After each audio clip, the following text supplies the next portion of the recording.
अमेरिकी राष्ट्रपति Donald Trump ने 2 अप्रैल से भारत से निर्यात होने वाले उत्पादों पर टैरिफ बढ़ाने की घोषणा की है।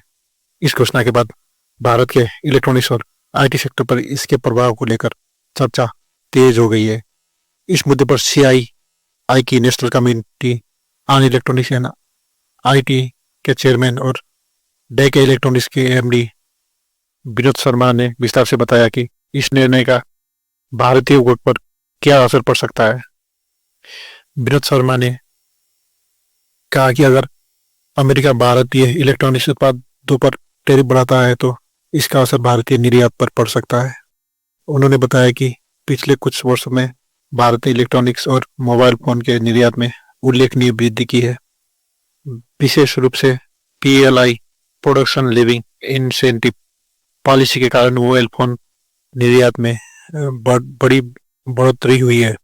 हालांकि अगर अमेरिका टैरिफ बढ़ाता है तो भारतीय उत्पादों की प्रतिस्पर्धा कम हो सकती है। शर्मा ने कहा भारत में इलेक्ट्रॉनिक सेक्टर पर औसत 9.6% टैरिफ है, जबकि अमेरिका में यह करीब 5.6% है। अगर अमेरिका टैरिफ बढ़ाता है तो हमारे उत्पादों की प्रतिस्पर्धा कम हो सकती है, लेकिन चीन पर भी अमेरिका ने काफी ज्यादा टैरिफ लगाया है, जिससे भारत को एक अवसर मिल सकता है।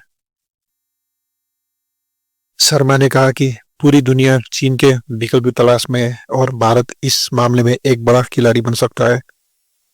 उन्होंने कहा यह एक सकारात्मक अवसर है, हमें अपनी टैरिफ कम करनी चाहिए ताकि अमेरिका को लगे कि भारत एक सकारात्मक रुख अपना रहा है। इससे हम ग्लोबल वैल्यू चेन का हिस्सा बन सकते हैं। उन्होंने यह भी कहा कि चीन की ओवर कैपेसिटी और अमेरिका द्वारा चीन पर लगाए गए उच्च टैरिफ के कारण भारत को एक बड़ा मौका मिल सकता है। हालांकि भारत को अपने निर्माण लागत को कम करने और इंफ्रास्ट्रक्चर, लॉजिस्टिक और ऊर्जा जैसे क्षेत्रों में सुधार करने की जरूरत है। शर्मा ने बताया कि अमेरिका द्वारा टैरिफ बढ़ाने का भारतीय मैन्युफैक्चरिंग सेक्टर पर भी असर पड़ सकता है। उन्होंने कहा भारत मैन्युफैक्चरिंग सेक्टर में chemicals, pharma, electronics, James and jewellery, textile और ऑटो कंपोनेंट्स जैसे क्षेत्र शामिल है। अगर हम अपनी टैरिफ कम नहीं करते तो इन सेक्टर पर असर पड़ सकता है। हालांकि उन्होंने यह भी कहा कि भारत ने पिछले कुछ महीनों में 500 से अधिक क्वालिटी कंट्रोल ऑर्डर जारी किए हैं, जिससे चीन से आने वाली निम्न गुणवत्ता वाले उत्पादों पर को रोका जा सके। यह एक नॉन टैरिफ बाधा के रूप में काम कर सकता है। शर्मा ने कहा कि भारतीय निर्यात को एक नए बाजार की लाभांश करनी चाहिए। उन्होंने बताया कि टेक्सटाइल और अप्रैल सेक्टर के निर्यातक अफ्रीकी देशों जैसे केनिया में नए बाजार तलाश रहे हैं। उन्होंने कहा डाइवर्सिफिकेशन हमेशा जरूरी है, हमें नए बाजारों की तलाश करनी चाहिए ताकि हमारा जोखिम कम हो सके।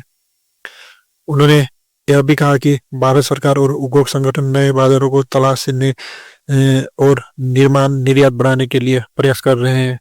आने वाले महीनों में भारत में एक बड़ा इवेंट इंडिया सॉफ्ट आयोजित किया जाएगा, जिसमें 200 देशों के आयातों को आमंत्रित किया गया।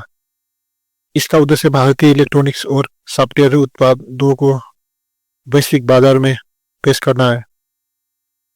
उन्होंने यह भी कहा कि भारत सरकार और उद्योग संगठन नए बाजारों को तलाशने और निर्यात बढ़ाने के लिए प्रयास कर रहे हैं।